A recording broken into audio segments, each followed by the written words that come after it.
Hi guys, ഇന്ന് കുറച്ച് prawns കിട്ടിയിട്ടുണ്ട്. തട്ടി പ്ലേറ്റിലാക്കിയാലോ? വായോ. ആദ്യം അത് കഴുകി നല്ലപോലെ വൃത്തിയാക്കി കഴിഞ്ഞ് ഇഞ്ചിയും വെളുത്തുള്ളിയും ചതച്ച് ചേർക്കുക. ഇനിയാണ് നമ്മളുടെ താരങ്ങളുടെ വരവ്. മഞ്ഞൾപ്പൊടി ഞാൻ കുറച്ച് വെറൈറ്റിക്ക് ചില്ലി ഫ്ലേക്സ് ആയിട്ട് ആഡ് ചെയ്തേക്കുന്നത്. നിങ്ങൾക്ക് വേണമെങ്കിൽ മുളക് പൊടി ആഡ് ചെയ്യാം. അത് കഴിഞ്ഞ് ഞാൻ കുറച്ച് മസാല ആഡ് ചെയ്തിട്ടുണ്ട്. ചിക്കൻ മസാലയാണ് ഞാൻ ആഡ് ചെയ്തേക്കുന്നത്. പിന്നെ കുറച്ച് മല്ലിപ്പൊടി, പിന്നെ നമ്മുടെ കളറിന് വേണ്ടിയിട്ട് നമ്മളുടെ കറിവേപ്പില ഇട്ട് കഴിഞ്ഞിട്ട് ഗൈസ് ഓർത്തത് മെയിൻ ആളെ ഇട്ടിട്ടുള്ള ഉപ്പ് നിങ്ങൾ ആദ്യം ചേർത്തോളൂ കേട്ടോ. ഉപ്പ് ആവശ്യത്തിന് ചേർക്കുക. അങ്ങനെ നമ്മുടെ ഉപ്പും മഞ്ഞൾപ്പൊടിയും ചില്ലി ഫ്ലേക്സും മസാലാസ് എല്ലാം കൂടെ അങ്ങോട്ട് പുരട്ടി വെക്കുക. ഒന്ന് കുറച്ച് നേരം മാഗ്നേറ്റ് ചെയ്യാൻ വെക്കണം കേട്ടോ. അത് കഴിഞ്ഞ് നമ്മളൊരു പാനിലേക്ക് കുറച്ച് എണ്ണ ഒഴിക്കുക. അതൊന്ന് ചൂടായി വരുമ്പോഴത്തേക്കും നമ്മുടെ പ്രോൺസ് ഓരോന്നായിട്ട് ഇടുക.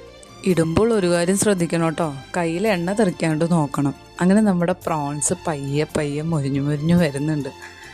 ആഹാ, ദേ ആ എണ്ണയിൽ കിടന്ന് തിളയ്ക്കുന്നതാണ് എന്താ രസം. അങ്ങനെ നമ്മുടെ പ്രോൺസ് ഫ്രൈ റെഡി ആയിട്ടുണ്ട്. എല്ലാവർക്കും ഇഷ്ടമായെന്ന് വിചാരിക്കുന്നു. ടാറ്റാ, ബൈ.